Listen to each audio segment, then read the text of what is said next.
কি বলবো আমি জানি না। একজন অ্যাসপিরেন্ট সারা বছর ধরে প্রস্তুতি নেয়, বারবার ব্যর্থ হওয়ার পরেও হার না মেনে নিজেকে ব্রেক করে লিমিট পুশ করে এমন জায়গায় নিজেকে নিয়ে যায় যাতে চেষ্টা করে যে এইবারই যেন তার স্বপ্নটা পূরণ হয়ে যায়। কিন্তু তারপরে যারা এক্সাম কন্ডাক্টিং বডি তারাই যদি এরকম অধঃপতনের চরম সীমায় নেমে যায়, তাহলে দোষ আমি কাকে দেব? এসএসসির সিলেকশন পোস্ট শুরু হয়েছে, নতুন এক্সাম কন্ডাক্টিং বডি, নতুন কোশ্চেন প্যাটার্ন, নতুন সুন্দর সুন্দর আমাদের মানে পাড়ার দোকানের মতো দেখতে ল্যাব, এবং এদের এক্সপেরিমেন্টাল টুল কারা?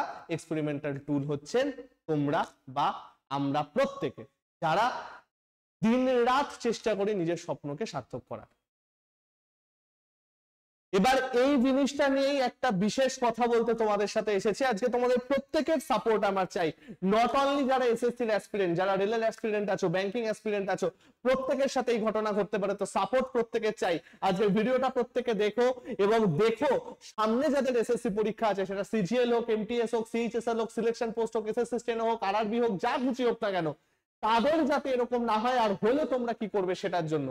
তো বন্ধুগণ, প্রত্যেককে ওয়েলকাম টু আড্ডা 24/7 বেঙ্গলি অফিসিয়াল ইউটিউব চ্যানেল, যেখানে সুন্দর করে শুধু প্রস্তুতি দেওয়া হয় তাই নয়, প্রয়োজন মতো ছাত্রছাত্রীদের পাশেও দাঁড়ানো হয়। তার প্রমাণ আমাদের ফেসবুক চ্যানেলে আছে, তার প্রমাণ আমাদের ইউটিউব ভিডিওতে আছে, সমস্ত জায়গায় আছে। দেখ, এসএসসি সিলেকশন পোস্টের প্রথম পরীক্ষা গতকালকে ছিল, এবং এসএসসির মতো পরীক্ষায় দিল্লির মতো জায়গায় first day first shift cancel. এবার এটা তো আর মামার বাড়ির আবদার না রে ভাই। একটা লোক, ফার্স্ট অফ অল তো পুরো পশ্চিমবঙ্গে নাকি 600 না 700 খানা সিট আছে এই নতুন এক্সাম কন্ডাক্টিং বডির। আমি একটা ছোট্ট জিনিস তোমাদের আগে দেখিয়ে দিই। এই যে এক্সাম কন্ডাক্টিং বডি, এটা আমি বলতে কি বোঝাচ্ছি সেটা আগে আমি বলে দিই। এসএসসি যখন আগে এক্সামিনেশন নিত, এসএসসির 3টে জিনিস হতো। কি সেটা? একজন এক্সাম কন্ডাক্ট করত, একজন কোশ্চেন বানাতো, আর একজন সফটওয়্যার দিত। সফটওয়্যার মানে ল্যাব বগেরা সমস্ত কিছু। এবং 2018 থেকে এই পুরো কাজটা করছিল কে? টিসিএস। প্রত্যেকটা কোম্পানিকে 3 বছরের জন্য তাদের টেন্ডার দেওয়া হয়, টিসিএস কেও তাই দেওয়া হয়েছিল, 3 বছরের টেন্ডার দেওয়া হয়েছিল। এটা 3 বছর করে 2021 পর্যন্ত ছিল, তারপরে 2 বছর করে আরেকটু বাড়িয়ে সেটা 2024 অব্দি নিয়ে আসা হয়েছিল। কিন্তু যা হয়, টিসিএস তো তার রং দেখাতে শুরু করে দিয়েছিল 2024-এর সিজিএল এবং এমটিএস পরীক্ষায় চরম মানে বাজে অবস্থার সৃষ্টি করে দিয়েছিল। একের পর এক কোশ্চেন ভুল, জানা ছেলের মানে জানে যে তার চাকরি হবে, ভুল কোশ্চেন সে দিল না, অন্য লোকে নাম্বার পেয়ে গেল, যোগ্য ছেলের চাকরি হলো না, খুব বাজে বাজে কন্ডিশন হলো। তারপরে বলা হলো যে ঠিক আছে, টিসিএস আর করছে না, নতুন এক্সাম কন্ডাক্টিং বডিকে আমরা আনবো। এবং এখানে বলাও হয়েছিল যে সফটওয়্যার যে দেবে সেটা তো এখন নতুন চলেই এসেছে, আমি নামটা ভুলে গেলাম, ইকুইবেন না কি একটা নাম। ইকুইডিটি হচ্ছে যারা কোশ্চেন কন্ডাক্ট করেছে, তারা এক্সাম কন্ডাক্ট করছে তারা, আর টিসিএস কে এখান থেকে সরানো। ফলস্বরূপ কি হলো? যেহেতু নতুন বডির কাছে মাত্র 600 থেকে 700 সিট আছে, যে ছেলেটা কলকাতা, বর্ধমান, আসানসোল ভরেছিল, তাকে দিয়ে দিল 300-400 কিলোমিটার দূরের কোনো একটা জায়গায়, ভারত ভ্রমণ শুরু করেছে। আচ্ছা, ভালো কথা। আমাদেরই অনেক ছাত্র স্টুডেন্টরা বলছে, স্যার দুটো তো দু জায়গায় দিয়েছে, একটা কটকে দিয়েছে আর একটা রাঁচিতে দিয়েছে, কোথায় যাব স্যার? একটা ঝাড়খণ্ডে দিয়েছে আর একটা অমুক জায়গায় দিয়েছে, কি করব স্যার বুঝতে পারছি না। কেউ 3টে পরীক্ষা দেবে, কারো তো 3 জায়গায় দিয়েছে। এবার এইখানে যেতে যেতে তো ঠিক আছে, স্টুডেন্টরা মনে জোর নিয়ে যেটা কাছে আছে টাকা পয়সা জোগাড় করে গেল, গিয়ে ওখানে একটা নোটিশ টাঙিয়ে দেওয়া হলো যে ভাই আমাদের সার্ভার ডাউন, আমরা নিতে পারবো না, কিন্তু তোমরা আমাদের ওয়েবসাইট চেক করো, নতুন আবার আমরা ডেট দিয়ে দেবো। মামার বাড়ির আবদার তো নয় এটা ভাই। একজন ছাত্ররা সবাই যে সচ্ছল সেরকম তো হয় না, অনেক কষ্ট করে জেনারেল বগিতে গিয়ে যেভাবে হোক আগের রাতে পৌঁছেছে, দিনের দিন পৌঁছেছে, ভাবছে গিয়ে পেপার দেবে, তারপরে যদি সে এরকম একটা দেখতে পায় হুগলির একটা জায়গায় এবং দিল্লিতে যখন এটা হলো, তাহলে সেটা তো ইয়ারকি মারার জিনিস নয়। তার অবস্থা কি হবে? এবার এটা তো হলো, ঠিক আছে, কোনো অসুবিধা নেই। এসএসসি ভাবলো যে সবসময় যারা এক্সাম কন্ডাক্ট করছে সেই কেন কষ্ট দেবে, আমি কেন পেছনে থাকবো।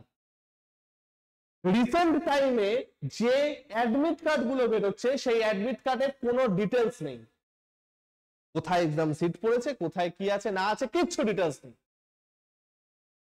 এটা তো ইয়ারকি মারার চরম অবস্থা।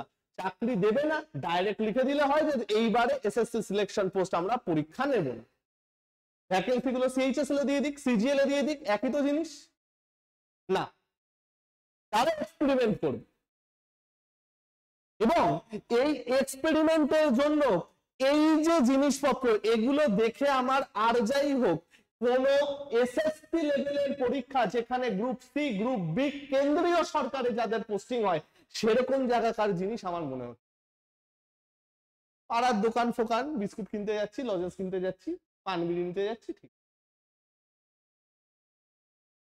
এবং এইটার ফলে এখন আবার নতুন কি শুরু হয়েছে, এখন নতুন যেটা শুরু হয়েছে, number 1 admit card incomplete, incomplete admit card, incomplete admit. বাচ্চারা বুঝতেই পারছে না কোথায় যাবে, কি করবে না করবে কিচ্ছু জানে না, হেল্পলাইন করছে, হেল্পলাইনে নাম্বার নেই। নাম্বার 2, আরে ভাই যারা এক্সাম কন্ডাক্ট করছে যারা ওখানে স্টাফ আছে, আমি কোনো কাউকে ছোট করছি না, তারা নাকি খারাপ ব্যবহার করছে। কিভাবে? একজন এসএসসি সিলেকশন পোস্ট হোক, সিজিএল হোক, সিএইচএসএল হোক, এমটিএস হোক, যারই অ্যাসপিরেন্ট হোক, রেল ব্যাংক যারই অ্যাসপিরেন্ট হোক, তাকে পুরো বই পড়তে হচ্ছে, জ্ঞান সংগ্রহ করতে হচ্ছে, তারপরে সে ওখানে যেতে পারছে। তার সাথে খারাপ ব্যবহার কি করে করে? এবার আমি চলে আসি এক্সাম লেভেলে। এক্সাম লেভেল একটা যেটা জিনিস, যেটা একটা ভালো ব্যাপার, সেটা হচ্ছে 3টে পরীক্ষা তো 10th লেভেলের কোশ্চেন মারাত্মক সোজা হয়েছে, মানে সোজার একেবারে হদ্দ সোজা। যা যা জিনিস আমি ক্লাসে করাই, 100 খানা ন্যাচারাল নাম্বারের গড় কত, এরকম টাইপের কোশ্চেন হয়েছে। মানে অঙ্ক যে একদম অঙ্ক পারে না তার 25টা অঙ্ক করতে 10 থেকে 15 মিনিট সময় লাগবে, এরকম অঙ্ক হয়েছে। 12 লেভেলটা একটু ভালো লেভেলের হয়েছে। নেক্সট চলে গেল কি গ্রাজুয়েশন, নেক্সট চলে গেল কি গ্রাজুয়েশন, যেটা আমাদের লেন্দি কোশ্চেন হয়েছে, টাফ কোশ্চেন হয়েছে।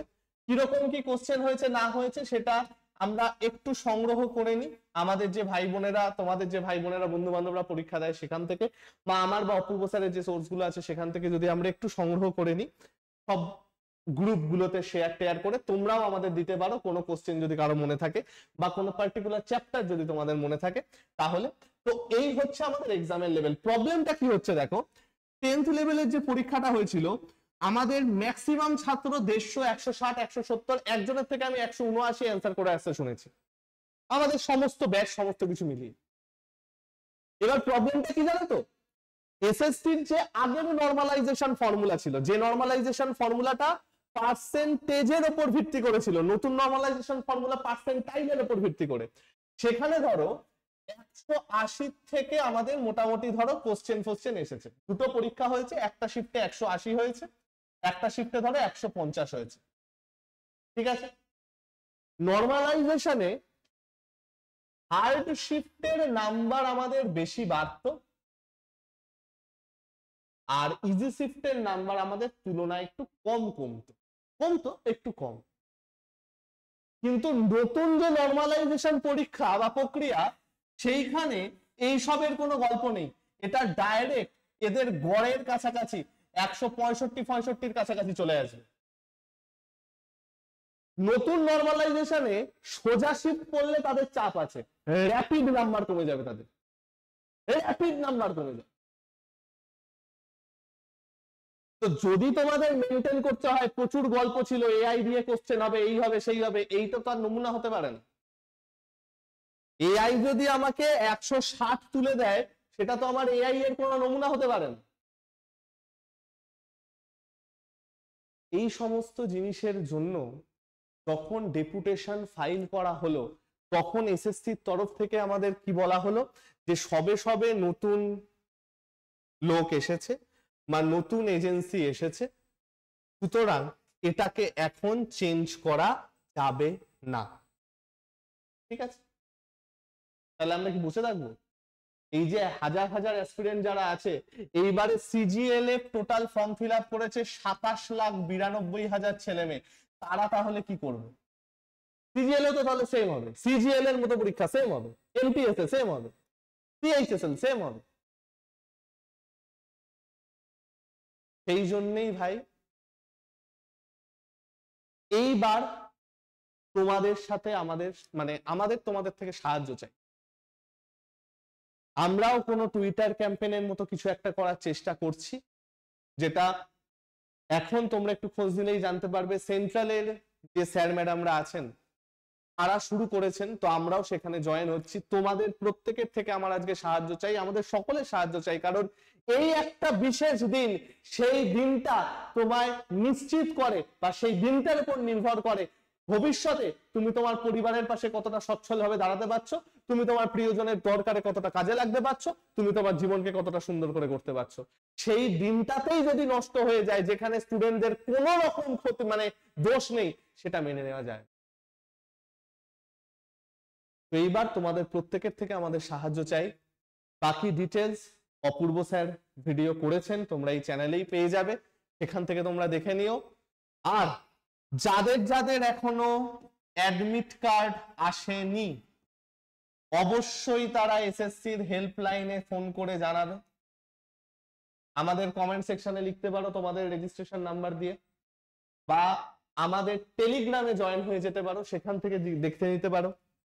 এবং যাদের যাদের আপকামিং ডেটে এক্সাম আছে, ফার্স্ট অফ অল একটা কথা বলে দিই, চেকিং খুব ভালো করে হচ্ছে না। কোন রকম অসততা দেখলে সেখানে গর্জে উঠবে, সেটা যেন না হয়। কোনো অসততা যেন না হয়, গর্জে উঠবে সেখানে। নাম্বার 2, তোমরা পরীক্ষা দিতে যাচ্ছ, তোমাদেরকে খারাপ অকথ্য ভাষায় কথা কারো বলার অধিকার নেই, খেয়াল রাখবে। নাম্বার 3, কোশ্চেন এখনো পর্যন্ত যা আপডেট আছে, 10th লেভেলের বিভৎস সোজা হচ্ছে, 12 লেভেল একটু বেটার, গ্রাজুয়েশন লেভেল আরেকটু বেটার। গ্রাজুয়েশন লেভেল যারা আছো 120 র স্কোর টার্গেট করে এসো, 20-30, 30 থেকে 40 টার্গেট করে হচ্ছে মানে 10th level, sorry 12th level, আর 150 প্লাস টার্গেট করে হচ্ছে 10th লেভেল। এখনো পর্যন্ত কোশ্চেনের যা প্যাটার্ন আছে, ঠিক আছে। আজকে আমি কোনো কিছু আর বলবো না, কোনো প্রস্তুতির কথা বলবো না। আমারও মানে অফিসেও আলোচনা হচ্ছিল, খুবই খারাপ অবস্থা প্রত্যেকের, বিশেষ করে অপূর্ব স্যার বা যারা এসএসসি তে পড়াই আর কি। খালি একটা কথা বলবো, আমাদের যে ফ্রি ক্লাসগুলো হচ্ছে, সন্ধ্যে 6টার সময় অপূর্ব স্যারের ক্লাস, সকাল 11টায় আমার ক্লাস, 10টার সময় শুভেন্দু স্যারের ক্লাস এবং শুভদীপ স্যারের ম্যারাথন ক্লাস থেকে রিজনিং এর ফ্রি ক্লাসগুলো প্রত্যেকে করো। আমাদের অ্যাপে প্রত্যেকে জয়েন হয়ে যাও, আমাদের যে ফ্রি অ্যাপটা আছে সেই অ্যাপে প্রত্যেকে জয়েন হয়ে যাও, দেখবে ডেসক্রিপশনে আমাদের অ্যাপ লিংক আছে, ফ্রি অ্যাপটা প্রত্যেকে জয়েন হয়ে যাও এবং আমার কমিউনিটিতে প্রত্যেকে জয়েন হয়ে যাও। কারণ আমি কিন্তু এই যে নতুন প্যাটার্নের কোশ্চেন আসছে বা নতুন যে বডি যে কোশ্চেন করেছে, সেই কোশ্চেন কালেকশন আমি শুরু করে দিয়েছি। যখনই আমি একটা মেমোরি বেস পেপার তৈরি করে ফেলতে পারবো, আমি কিন্তু আমার কমিউনিটিতে দিয়ে দেবো। তার কমিউনিটিতে জয়েন হবো কি করে? ডেসক্রিপশনের লিংক থাকবে। যদি ডেসক্রিপশনের লিংক না পাও বা ডেসক্রিপশনের লিংকে কোনো রকম অসুবিধা হয়, আমি একবার জাস্ট তোমাদের এখানে ছোট্ট করে লিখে দিচ্ছি, দেখে নিও। তোমরা দেখবে এই হোম স্ক্রিনের পাশে এখানে কমিউনিটি বলে একটা অপশন আছে। যখনই অ্যাপ খুলবে, এই কমিউনিটিতে ক্লিক করলে ওপরে এরকম জায়গায় এক্সপ্লোর গ্রুপ বলে একটা অপশন পাবে, এক্সপ্লোর গ্রুপ। এই এক্সপ্লোর গ্রুপে গিয়ে তোমরা একটা কমিউনিটি পাবে, ম্যাথ বাই শুভময় স্যার। এই কমিউনিটিটা তোমরা জয়েন করে নেবে। এই কমিউনিটিটা জয়েন করলে তোমরা অনেক কিছু পিডিএফ এবং নতুন যখনই কিছু আসবে পেতে পারো। ঠিক আছে ভাই? ভালো থেকো সবাই, সুস্থ থেকো। নিজের মনের জোরের কাছে এইটুকু একটু মানে চেষ্টা করো নিজের মনের জোরটা রাখতে। খুব খারাপ সময়, টাফ টাইম, আমরা যতটা পারবো তোমাদের সাথে থাকবো। তোমাদেরও কিন্তু এই টাইমটা বদলাবার জন্য আমাদের সাহায্য করতে হবে। কারণ আমরা যদি গিয়ে দেখি, যেমন বিভিন্ন পিএসসির আন্দোলনের সময় আমরা গিয়ে দেখেছিলাম আমাদের কোনো স্টুডেন্ট নেই, সব বড় বড় কথাবার্তা ইউটিউবের কমেন্ট সেকশনে, সে এক একজন সে কি বোদ্ধা বোদ্ধা কথাবার্তা, সেই সমস্ত জিনিসপত্র যেন এখানে না পাই। তোমাদের জন্য যখন আমরা থাকছি, তোমাদেরও আমাদের জন্য থাকতে হবে, আমাদের পাশে থাকবার জন্য। আসছি প্রত্যেকে, ভালো থেকো, টাটা।